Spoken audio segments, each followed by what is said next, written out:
Hephaestus, dewa lumpuh yang menikahi dewi kecantikan mitologi Yunani. Halo semuanya, saya Om Reza, tapi saya bukan Om-Om. Selamat datang kembali di channel ini, jangan lupa subscribe, like, komen, share dan semoga terhibur.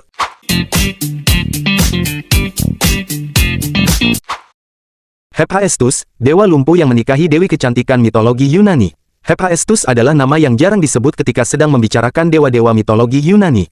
Dibandingkan dengan tokoh-tokoh seperti Zeus atau Athena, dia tampak seperti karakter yang sangat kecil. Dia juga tampak seperti karakter yang tidak umum untuk sekelas dewa dalam mitologi Yunani.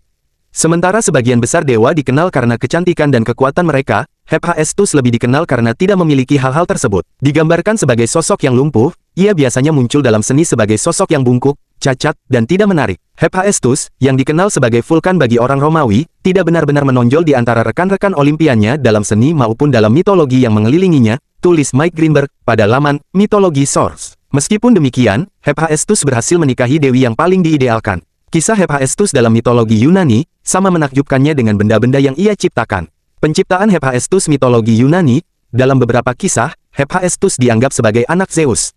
Kisahnya yang paling terkenal adalah saat Athena lahir dari kepala Zeus. Dalam satu versi, Hephaestuslah yang membuka tengkorak Zeus menggunakan palunya, sehingga memungkinkan kelahiran Athena, jelas Mike. Namun, yang lebih umum adalah gagasan bahwa Hera menciptakannya sendiri. Sebelum menikahi Hera, Zeus telah menikah dengan Titanes Metis. Mendengar bahwa Metis akan melahirkan seorang putra yang cukup kuat untuk menggulingkannya, Zeus mengubah istri pertamanya menjadi seekor lalat dan menelannya. Apa yang tidak diketahui Zeus adalah bahwa Metis sudah mengandung anak pertamanya.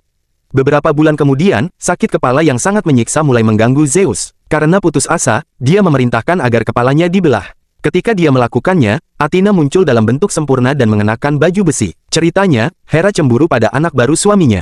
Dengan mengandung dan melahirkan seorang anak perempuan sendiri, Zeus dianggap telah merendahkan peran Hera sebagai istrinya. Kecemburuannya terhadap banyak anak Zeus adalah tema umum dalam mitologi Yunani. Namun, dengan Athena, tidak ada ibu yang bisa dijadikan musuh karena Titanes Metis telah tiada. Karena dendam, Hera memutuskan untuk memiliki anak sendiri juga. Dia dan Zeus masing-masing akan memiliki anak yang tidak dapat diklaim oleh pasangannya. Hephaestus lahir dari keinginan Hera untuk membalas dendam pada suaminya.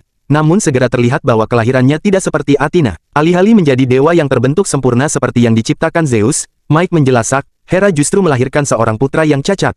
Konon, ia memiliki permasalahan pada kakinya. Kondisi seperti itu dianggap sebagai kutukan oleh banyak orang di dunia kuno, terlebih lagi bagi seorang makhluk ilahi yang seharusnya mematuhi standar para dewa, jelas Mike. Melihat kondisi putranya, Hera merasa jijik dan melemparkannya dari Olympus. Bukan hal yang aneh di dunia kuno, jika bayi yang cacat fisik atau cacat akan dibunuh atau dibiarkan mati. Dalam versi lainnya, Mike menjelaskan, Hephaestus tidak terlahir dengan kecacatannya. Melainkan, Zeus sangat marah sehingga dia mengusir bayi yang baru lahir itu, dan jatuh dari puncak Olympus menyebabkan cedera yang membuatnya lumpuh. Setelah dibuang, ia ditemukan oleh Thetis dan para Oceanid. Mereka membesarkannya dan orang-orang kuno di Pulau Lemnos melatihnya dalam bidang kerajinan dan pengerjaan logam. Pernikahan dengan Aphrodite mitologi Yunani, seiring dengan berkembangnya keterampilan Hephaestus sebagai pengrajin, ia mulai mengirimkan hadiah kepada keluarganya yang terasing di Gunung Olympus. Di sisi lain, hal ini tampaknya merupakan cara untuk mengambil hati mereka dan mendapatkan dukungan mereka. Namun, ketika dia mengirimkan singgasana emas berhiaskan hiasan kepada Hera, rencana sebenarnya menjadi diketahui. Begitu ibunya duduk di atasnya, dia menjadi terikat ke kursi dengan belenggu yang tidak dapat dipatahkan oleh para dewa. Selama 3 hari, para dewa terkuat di Olympus berusaha membebaskan ratu mereka.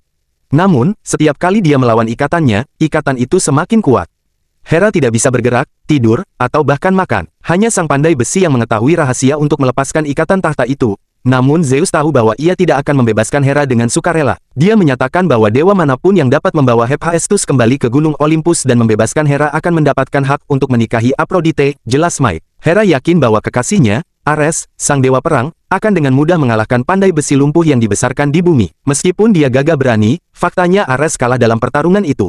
Kepiawaian Hephaestus dalam menggunakan senjata apinya, membuat sang dewa perang mundur. Percobaan lain datang dari Dionysus. Alih-alih mengajak duel fisik, ia justru mengajak Hephaestus meminum anggur. Ketika sang pandai besi sudah sangat mabuk, sang dewa anggur memberikan saran. Dia telah menemukan jalan keluar dari tantangan yang diberikan Zeus kepada para dewa membawa Hephaestus kembali ke Gunung Olympus. Hephaestus masuk ke istana Zeus atas kemauannya sendiri dan membebaskan ibunya dari perangkap yang ia buat. Dia kemudian berdiri di hadapan raja para dewa dan menuntut hadiahnya. Karena dia datang atas kemauannya sendiri dan bertindak tanpa paksaan dari orang lain, Hephaestus sendirilah yang membawanya kembali ke Olympus. Zeus terpaksa mengakui bahwa, di bawah tantangan yang dia keluarkan, Hephaestus secara teknis telah memenangkan hati Aphrodite, jelas Mike. Namun, pernikahan itu tidak bahagia. Aphrodite, yang tidak puas dengan pernikahan itu, melanjutkan perselingkuhannya dengan Ares. Terima kasih telah menonton. Jangan lupa subscribe, like, komen dan share video ini. Share ke mantan juga boleh, siapa tahu ada rindu yang belum tuntas. Hehehe.